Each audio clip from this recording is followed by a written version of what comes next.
ನೇಗಿಲನ್ನ ಕಟ್ಬಿಟ್ಟು 4 ದಿಕ್ಕಿನ ಕಡೆ 4 ದೊಡ್ಡದಾಗಿರೋಕ್ಕಂತ 64 ಪೇಟೆಗಳನ್ನ ನಿರ್ಮಾಣ ಮಾಡಿದ್ದಾರೆ. ಮೂರ್ತಿಯ ಒಟ್ಟು ಎತ್ತರ ಬಂದ್ಬಿಟ್ಟು 108 ಅಡಿ ಎತ್ತರ.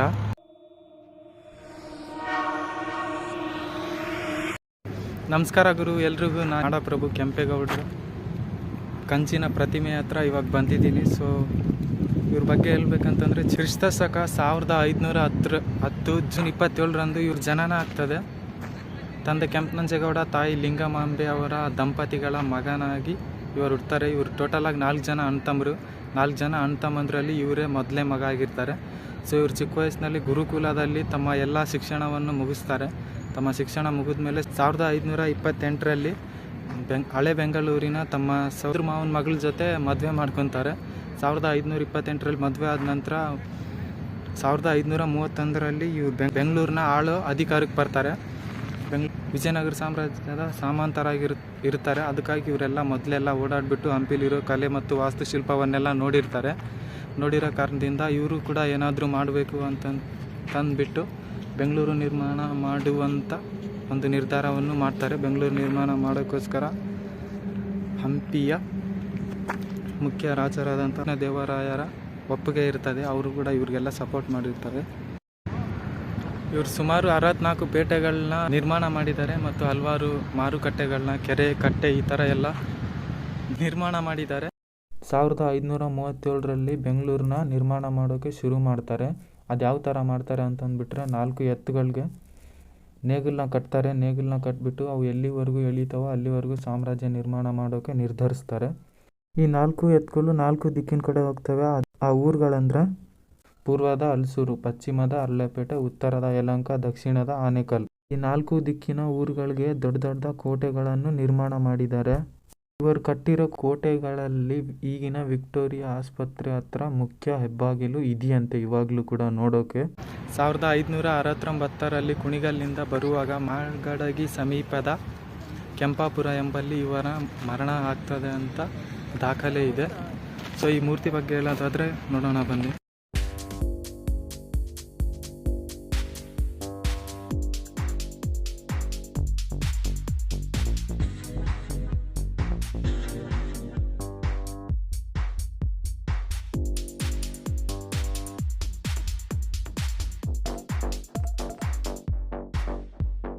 ಜೂನ್ 27, 2020ರಂದು ಆಗಿನ ಮುಖ್ಯಮಂತ್ರಿಯಾದ ಯಡಿಯೂರಪ್ಪ ಮತ್ತು ಉಪಮುಖ್ಯಮಂತ್ರಿಯಾದ ಅಶ್ವಥ್ ನಾರಾಯಣರವರ ಅಧೀನದಲ್ಲಿ ಇದಕ್ಕೆ ಚಾಲನೆಯನ್ನು ಕೊಡ್ತಾರೆ.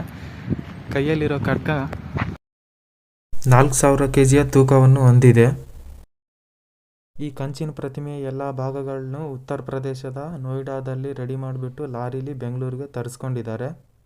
ಹೊರಗಡೆ ಎಲ್ಲ ಕಾಣ್ತಿರೋದು ಕಂಚು, ಬಟ್ ಒಳಗಡೆ ಎಲ್ಲ ಬರೀ ಜಾಸ್ತಿ ಸ್ಟೀಲ್ನೇ ಬಳಸಿದ್ದಾರೆ.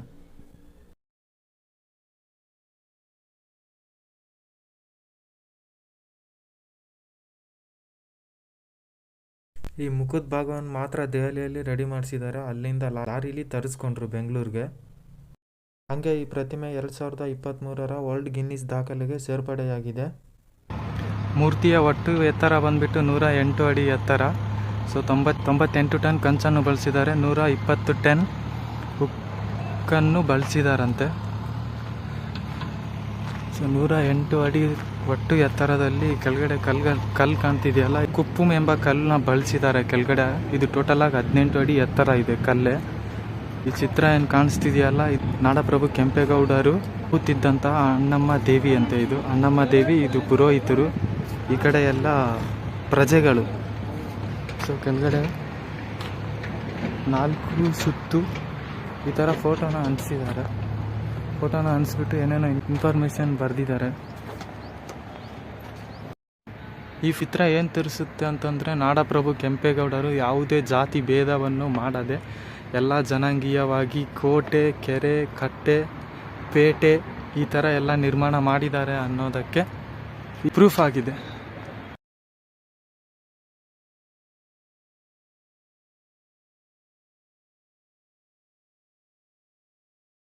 ಈ ಚಿತ್ರ ಏನು ಕಾಣ್ತಿದೆಯಲ್ಲ, ನಾಡಪ್ರಭು ಕೆಂಪೇಗೌಡರು ಮುಂಚಿತವಾಗಿಯೇ ಇಡೀ ಬೆಂಗಳೂರನ್ನು ನಿರ್ಮಾಣ ಮಾಡುವಂಥ ನೀಲಿ ನಕ್ಷೆಯನ್ನು ಹೊಂದಿದ್ರು ಅಂತ ಅನ್ನೋಕ್ಕೆ ಪ್ರೂಫ್ ಈ ಫೋಟೋ.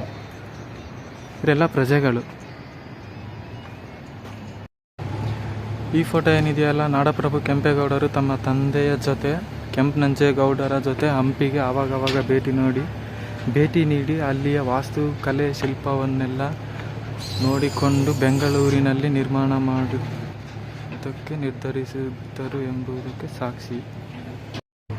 ಕೆಂಪೇಗೌಡ ಥೀಮ್ ಪಾರ್ಕ್ ಅಂತ ಅಂದ್ಬಿಟ್ಟು ಗೌರ್ಮೆಂಟ್ ಕಡೆಯಿಂದ ಟೋಟಲ್ ಆಗಿ 23 ಎಕರೆ ಪಾರ್ಕ್ ನಿರ್ಮಾಣ ಮಾಡೋದಕ್ಕೆ ಜಾಗವನ್ನು ನೀಡಲಾಗಿದೆ. ಇಲ್ಲಿಂದ ಅಲ್ಲಿ ಮುಂದೆ ಏರ್ಪೋರ್ಟ್ವರೆಗೂ ಹಂಗೆ ಮುಂದಕ್ಕೆ ಹೋಗ್ಬೇಕು. 23 ಎಕರೆ ಟೋಟಲಾಗಿ ಕೆರೆಗಳನ್ನ ಕೂಡ ನಿರ್ಮಾಣ ಮಾಡಿದ್ದಾರೆ.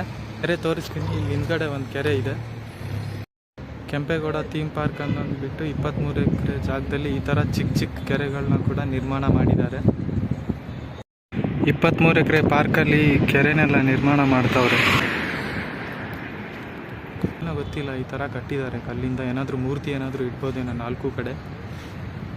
ಇನ್ನೂ ಕೆಲಸ ನಡೀತಿದೆ ಈ ಸೈಡೆಲ್ಲ.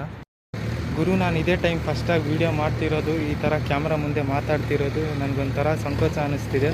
ಸೊ ಅದಕ್ಕೆ ಅವಾಗಿಂದ ಮಾಸ್ಕ್ ಹಾಕ್ಕೊಂಡಿದ್ದೀನಿ. ಇವನೇನು ಮುಖನೇ ತೋರಿಸ್ತಿಲ್ಲ ಅಂತೇನು ಅಂದ್ಕೊಂಬಿಡಿ. ಇದು ನನ್ನ ಮೊದಲನೇ ವೀಡಿಯೋ ಆಗಿರೋದ್ರಿಂದ ತೋರಿಸಿಲ್ಲ. ಸೊ ಇವಾಗ ತೋರಿಸ್ತೀನಿ. ಇದೇ ಥರ ಚಿಕ್ಕ ಚಿಕ್ಕದಾಗಿ ವೀಡಿಯೋಗಳನ್ನ ಮಾಡ್ತಾ ನಿಮಗೆಲ್ಲ ತೋರಿಸ್ಬೇಕು ಅಂತ ಅಂದ್ಕೊಂಡಿದ್ದೀನಿ. ವೀಡಿಯೋ ಇಷ್ಟ ಆದರೆ ಲೈಕ್ ಮಾಡಿ, ಇಷ್ಟ ಆಗಿಲ್ಲ ಅಂದರೆ ಡಿಸ್ಲೈಕ್ ಮಾಡಿ, ಕಮೆಂಟ್ ಮಾಡೋದನ್ನು ಮರಿಬೇಡಿ. ಸೊ ನೋಡಿದ್ರಲ್ಲ, ಕೆಂಪೇಗೌಡರ ಕಂಚಿನ ಪ್ರತಿಮೆ.